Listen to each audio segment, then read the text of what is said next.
Europe 1 Soir. 19h, 21h, Pierre de Villeneuve. Maël vient de le rappeler dans son point sur l'actualité. Les ministres concernés sont réunis à l'Elysée pour faire le point après le coup de fil entre Abdelmajid Tebboune et Emmanuel Macron hier sur le dossier algérien, dont on sait que le nœud de ce dossier, c'est Boualem Sansal, que Boualem Sansal est toujours dans les geôles algériennes, qu'il n'a pas le droit à un avocat, qu'il a eu une condamnation extrêmement importante à son encontre. Écoutez Jean-Noël Barrot, le ministre des Affaires étrangères, qui se rend à Alger dimanche. Les tensions entre la France et l'Algérie, dont nous ne sommes pas à l'origine, ne sont dans l'intérêt de personne. Nous voulons les résoudre. L'échange hier entre le président de la République et son homologue algérien a ouvert un espace diplomatique qui peut nous permettre d'avancer vers une résolution de la crise. Nous allons saisir cette opportunité dans l'intérêt de la France et des Français qui ont droit à des résultats, notamment en matière de coopération migratoire et au sujet, bien évidemment, de la détention sans fondement de notre compatriote Boualem Sansal. Ensuite, il n'y a pas de revirement dans la politique qui est menée par le gouvernement. Le dialogue et la fermeté ne sont en aucun cas contradictoires. Qu'est-ce qu'on en pense de cette déclaration de Jean-Noël Barrot ? J'ai l'impression qu'il y a un ton détaché, c'est un doux euphémisme. Il doit faire tout tenir dans la même pièce, c'est-à-dire qu'il faut déjà faire tenir deux stratégies, qui est la stratégie ferme et résolue défendue par l'intérieur en France, donc Bruno Retailleau, et de faire tenir aussi la voie diplomatique qui se voulait beaucoup plus dans la rondeur et la souplesse qu'on lui connaît habituellement. Donc c'est ce travail d'équilibriste, c'est-à-dire que il faut pas qu'il y ait de vainqueurs qui fanfaronnent trop, ni de vaincus qui soient trop humiliés. Donc ce qu'il faut comprendre derrière, c'est que Monsieur Barrot veut montrer l'importance de la diplomatie en France et le rôle essentiel qu'elle joue, et il doit aussi ménager Bruno Retailleau, et Bruno Retailleau, lui, en parallèle, il insiste sur le fait que sa fermeté, sa réponse graduée a nécessairement joué, et qu'il a préparé le terrain justement à ce que les Algériens acceptent de dialoguer. Donc ça fait une drôle de mixture, tout ça. Oui, c'est compliqué parce qu'il faut tout gérer. Il faut gérer en plus la partie algérienne en face, et donc lui laisser la marge de manœuvre pour qu'elle-même ne se sente pas humiliée, puisqu'elle puisse dire avoir obtenu des gains dans cette affaire. Jean-Michel Salvatore. Moi, je trouve que ça suscite un très gros malaise, en fait, cette histoire, parce qu'on se rend compte que finalement, le président algérien, il joue les Français les uns contre les autres. Évidemment, les Algériens connaissent comme personne toutes les subtilités de la politique française. Et là, le président algérien, après avoir été assez en froid avec Macron, se dit tiens, et si je me rapprochais de lui pour mettre dans la difficulté Retailleau, dont j'aimerais bien provoquer la démission. Et donc, le président algérien joue Macron contre Retailleau. Donc ça, je trouve que c'est quand même assez déplaisant. Et à ce jeu-là, donc, Macron est une espèce de victime consentante. Alors si le résultat de tout ça, c'est la libération de Boualem Sansal, ok, très bien, bon, mais il faut encore en être sûr. Et puis, il y a tout le reste.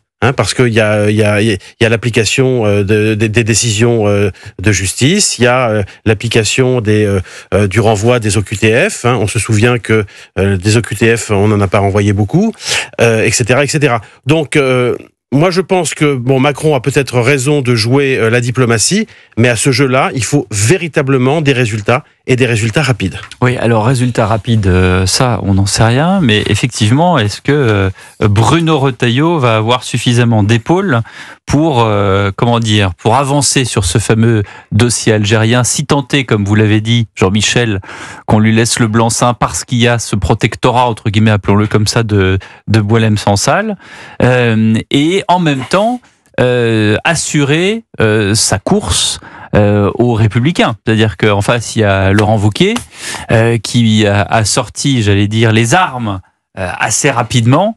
Est-ce que tout cela est compatible, Gilles Boutin ? C'est difficile de courir deux lièvres à la fois. Je pense que Bruno Retailleau, il doit déjà se concentrer sur la tâche immédiate. Il a les préfets là qui recommencent des rencontres avec les consuls algériens en France pour remettre les OQTF sur la table. Mais qu'est-ce que ça va donner, ça ? C'est un éternel recommencement avec l'Algérie. Ça bloque en permanence. Quand on regarde les statistiques des OQTF, c'est misérable. Donc peut-être que Bruno Retailleau sera contraint par la position algérienne de retaper du poing sur la table. Alors peut-être que Boualem Sansal ne sera pas libéré, mais je pense que là, Bruno Retailleau a tout intérêt à mettre de côté ses préoccupations partisanes, parce que Laurent Wauquiez en face, qui essaye de le mettre en difficulté sur cette thématique. Bon, c'est de la basse cuisine politique. Qui est plus légitime là-dessus, Retailleau ou Wauquiez sur la présidence des LR? Ah, ça c'est... je pose la question. Laurent Wauquiez est hiérarchiquement en bonne position. Après, rien n'est tranché.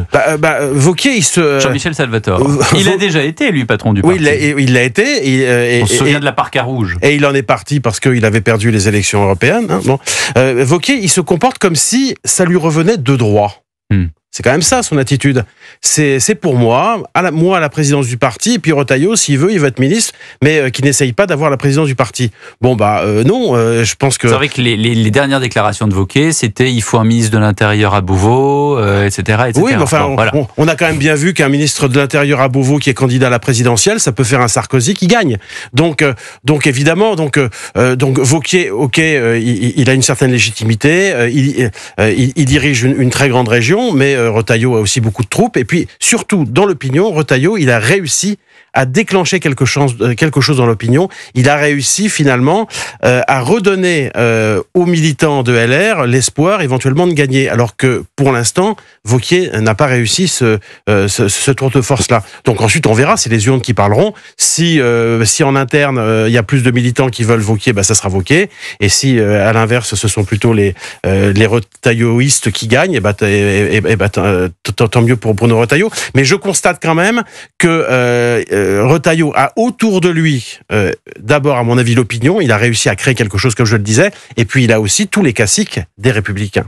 Et ça, c'est très important. C'est très important et ça brouille les pistes. Sauf que si c'est pour reproduire un combat des chefs comme on l'avait eu, et pas toujours très propre, entre Nicolas Sarkozy et Dominique de Villepin en leur temps, je suis pas certain que ça fasse les affaires de la droite qui est déjà bien en peine pour revenir. Sachant qu'on parle de Laurent Wauquiez et Bruno Retailleau, bon, c'est une chose, ok, mais alors quand on fait les comptes de l'ensemble des prétendants à droite, c'est ce que dit Jean-Michel.